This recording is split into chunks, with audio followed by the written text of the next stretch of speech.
Hello and welcome to a new Google Sheets project in Practical Sheets. Today we're going to do a multiple drop-down system that will be useful for any of your inputs in any of your projects or databases. I want here to have a table where I'm going to be registering or inserting some data about some cars. Maybe I'm selling cars, maybe I just want to do a car collection, or I'm going to sell and buy cars. So I want to be able to have a registry of all my cars. I may have the date, the cost, the customer, and here one of the fields that I want to be able to input is the make and the model. Well, actually, I didn't know until an hour ago when I researched for data what the make was. For me, it's the brand, but I found some very interesting data sets about makes and models. So here I have Acura, and Acura have some models, and Alfa Romeo has some models, and Aston Martin has some models, and I'm not a very big car guy, so I don't know anything about cars, but I think it's an interesting topic. So I have here more than 6,000 brands, makes and models. Each make has its models. For example, look, you even have some Samsung cars. Samsung has 4 models, and each model may have the years where it's available. For example, I have this Saturn, and Saturn DS series has 2 years, 19 and 95. So what I want to do here is that when I have my make, I don't want someone to input Toyota with the first capital or everything in caps, or Toyota with a space before or after, or instead of a Y with this I don't know.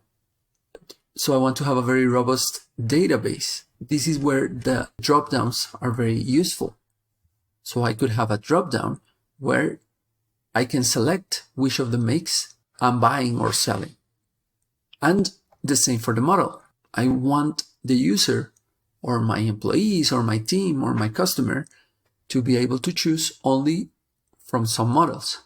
But the most interesting thing that we're going to explore in this video is that when I select Toyota, here automatically my dropdown will only show the models from Toyota. And in a more advanced video or in a second step, we could take it further. We could say that if you select Toyota and in the model you select Land Cruiser, then in my years, I can only select the years where Toyota Land Cruiser was available.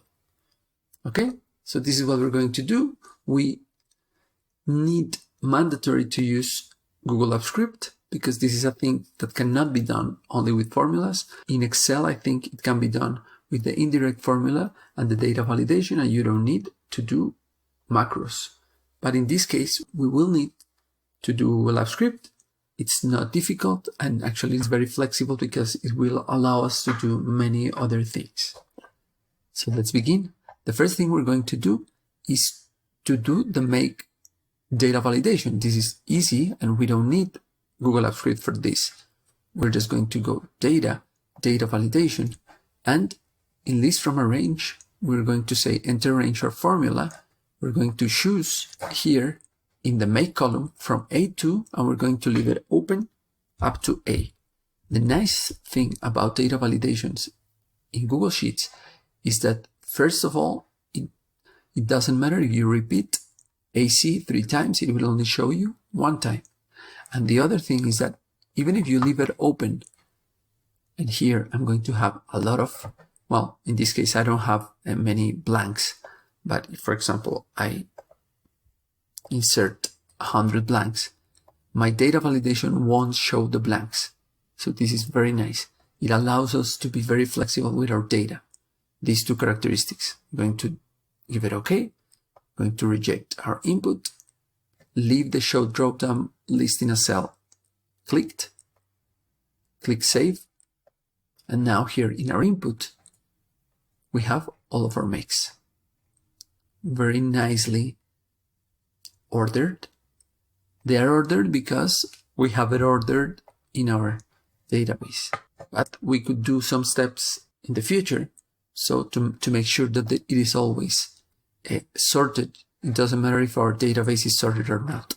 In this case, we're very lucky that our database is already sorted. So this is the first thing. The second option would be to do the same for our model. We're going to go to data validation, choose a range, and the range will be not the column A, but the column B, from B2 up to B without a number. This means it will always go to the last row we have available. We click OK, reject the input, click on Save, and here I have all my models. There are a lot of models. So what I'm missing is a connection between these two, that when I select Alfa Romeo, I only have the models that correspond to the make Alfa Romeo. So this is where our code will come in handy. We're going to remove this data validation for now, and we're going to go to our AppScript editor. There are many ways to do this. We'll try to do it in an easy and very understandable way. And then we can maybe change it or try some other ways in future video. So we're going to call this dependent dropdowns. What I need to do in my code is that this cell changes based on the contents of this cell. That's it. And what's going to change in this cell is that we're going to create a data validation. It sounds easy, but let's say the trick is that we need to go here and create an array or a list of all the models corresponding to Alfa Romeo. So what I'm going to do is take all this list, then filter it by Alfa Romeo. Let's do the filter here just so you understand. We're going to filter by Alfa Romeo. And then we're going to get all these models that correspond to Alfa Romeo, and this is the things that we're going to insert into our data validation. That's it. So how do we do this? First, we're going to connect to our worksheet, then to this car database spreadsheet. Then we're going to do some filtering, and finally, we're going to get just this column B and convert it to a list, to a simple array that then we can insert to our data validation. So let's do this. First, let's connect to our worksheet. So we're going to create a variable worksheet that it will be from my spreadsheet app. I'm going to connect to my active spreadsheet. Get active spreadsheet. That's it. Then we're going to connect to our car database. So I can say car spreadsheet, and it will be WS dot. We're going to get a sheet by name, and the name should be in quotation marks this exact name we have in our tab. So now we've successfully connected to our spreadsheet. Now we're going to get all the data in this spreadsheet. How do we do it? We go to our car SS variable that is our spreadsheet, and go to the method getDataRange, which gets all the data in my spreadsheet. This is very useful when the data is nicely organized as we have it here. I forgot after getDataRange to use the method getValues, which will convert my data to an array. So we can call this car array. Now I'm going to filter my car array by Alfa Romeo. For now, let's leave it hard-coded Alfa Romeo, and then we're going to tell it that is this cell. So let's use the method filter. So my car array, we're going to filter it by the following condition. Each row, it's going to go row by row, and I want to return the rows where in the position 0, you know, the arrays are numbered from 0 up to, in this case, 2. So it will be 0, 1, and 2. Each row has 3 positions. I want to look for Alfa Romeo in the first position, that is position number 0. So row 0 equals to Alfa Romeo. We could save it in this same car array and override it, or just for order's sake, we can use another array that is called filtered car array. Now I have this same table I have here, only Alfa Romeo. Now I only need the models. Given that I only need the models, so I'm going to use the map function or map method to only get these ones. So I'm going to say to my filtered car array, please map it with the map method. Map it so that each row, I only want the second column. That is row in the position 1. Remember, column 1 is 0, column 2 is 1. And that's it. This will be my filtered car or model list.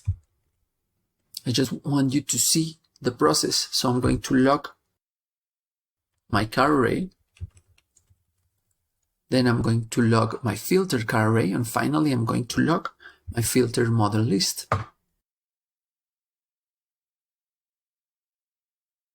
going to save and I'm going to run. The first time I run it, it will ask me for some permissions from Google Sheets.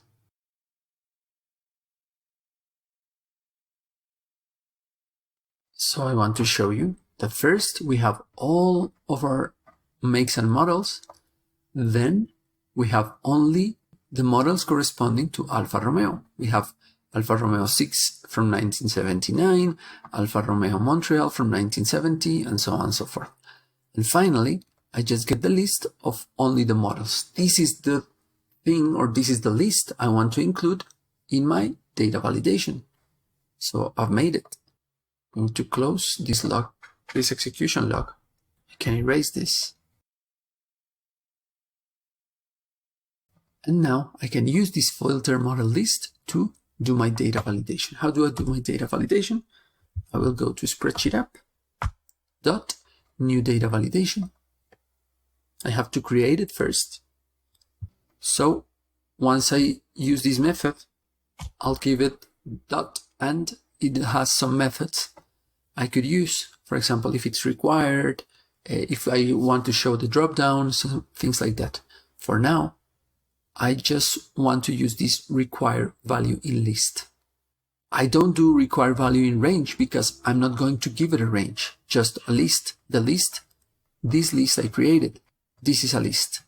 This is the list I'm going to insert to my data validation. So when I say require value in list, you can see here that I need an array of strings. That is precisely what I've got with all these filters and models I applied. So I only need to include here my filtered model list. And that's it. I already have my data validation. I'm going to call this model data validation. And finally, what I need to do is insert it in my cell B2. So here I've only connected to the sheet car database, but now I need to connect to the sheet input. So here I can create a new spreadsheet that is called input spreadsheet, and it will be ws.getSheetByName, but now the name of my sheet is input. Finally, now once I have my data validation, I will go to my input spreadsheet, to the range with the getRange method, to the range B2, and in this getRange I can go to a method called setDataValidation. And here I will include my model data validation, which actually I forgot one thing, and is that at the end of my new data validation, I need to mandatory use this method build to actually build the data validation. And that's it. Let's save and let's run. Let's go to our input, and here we have the models for Alfa Romeo. seems to work very well. What is the problem? First, I have hard-coded Alfa Romeo. You remember here. And secondly, I have it hard-coded just for this B2 cell. And I want it to be flexible. First, that it gets any of the makes I select. And second, that it works in this row, in this row, in this row, and in all the rows from 2 up to whichever number of rows I have. So this is the second part. Again, this we can do it in a number of ways. Or this time I'm going to do it with the getActiveRange method. So I'm going to go to my WS, my worksheet, and I'm going to use getActiveRange. This will look for the range in which I'm at in the moment. So we can call this active cell. This is the cell where I'm at. What do I need from this active cell? I need a couple of things. The first thing I'm going to need is the value. Which value I have here. So instead of this Alfa Romeo, in this case I have Alpine, and I could have any number of makes, or whatever make the user has chosen. So I'm going to use another variable that is called active value. And this will be active cell, and I'm going to use the method getValue. The other thing I need is the column. So my active column will be active cell dot get column. Why do I need my column? Because this should only work when I'm here. I don't want this to trigger once I'm here in another column regarding the date or the cost or whatever. I only want it to work when I'm at the column A in this case. I also need my row, my active row, that it will be active cell dot get row. Why do I need my get row? Because I don't want it to work, for example, in my header. I just want it to work from the row 2 onward. Finally, I need my active sheet, and this will be active cell dot get sheet. Why do I need my active sheet? Because I only want it to work in the input sheet for now.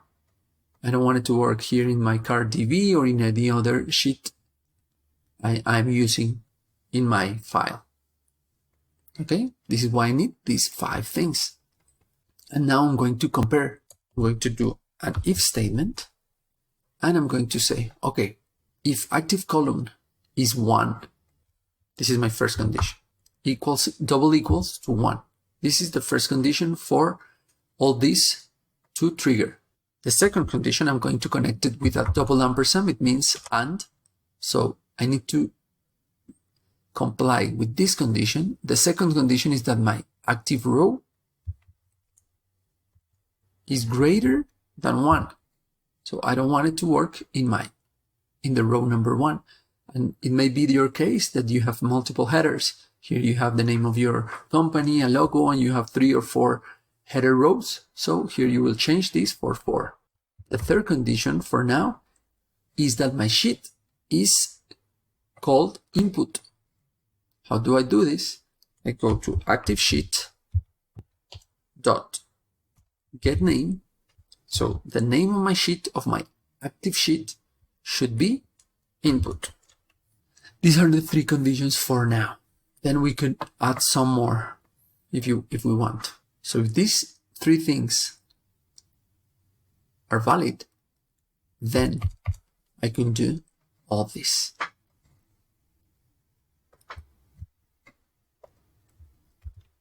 I'm going to give right click and format my document so it looks nicer. But still I'm missing a couple of things. The first thing is that here I have Alfa Romeo. So I don't want to have Alfa Romeo, but I'm going to have active value instead of Alfa Romeo so that it works for any make, active value. The second thing is that here I have it B2 and I don't want it to be B2. I want it to be, in this case, one cell right to my make.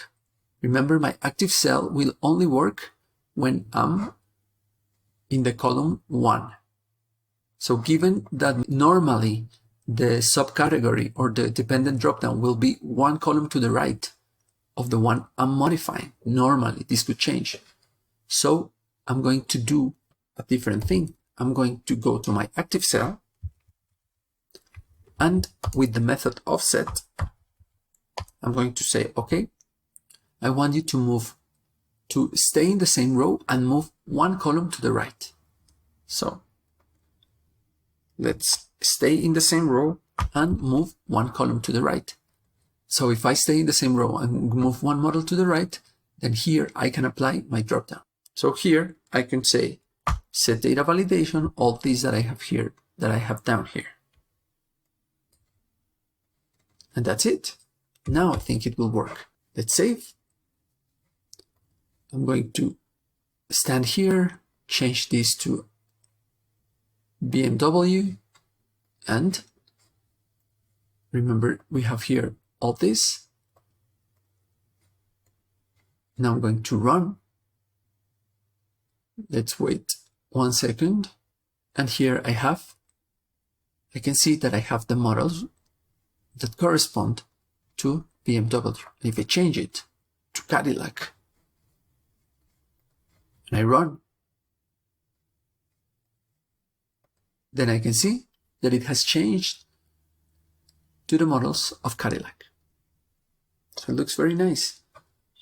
Just a couple of things missing. The first thing is that I don't want to all the time go here and run it. I want that this runs automatically. So this is why I'm going to do an onEdit function. And inside my onEdit function, this is what is called a simple trigger. I'm going to insert my dependent dropdown function. Let's format, let's save. Now, every time I select a new make, automatically it will run my function. So I have here my Daewoo, or I can have Ferrari, and I have the Ferrari models. One last thing I want to do is to have this data validation go up to the last row. So I'm going to copy this, Ctrl-Shift down, and I'm going to say edit, paste special, and I want to paste only the data validation. So now I'm going to test to make sure this works for any of the rows. So here I can say Aston Martin, and it creates the data validation for Aston Martin. And if I say Bugatti, it creates the data validation to Bugatti. That's it. There are some things to correct. For example, what happens if I delete Bugatti? Right now, it creates a data validation with a blank cell, but it still is a data validation. So I could remove this. The other thing we could do is that here we could include a third dependent dropdown for the year. So once I select this model, it tells me, or it lets me select which year only that correspond to this model and this make. So that's it. I hope you like it. It's very useful for the input in your project. So just give me suggestions, ask me things we could include in next videos. There are many things we could improve and tinker in this code. So thank you so much. Remember, you can always support me just subscribing or going to the Patreon page, and you can download the template with all this code in the Patreon page that you can find in the description of the video. So thank you so much, and see you next time.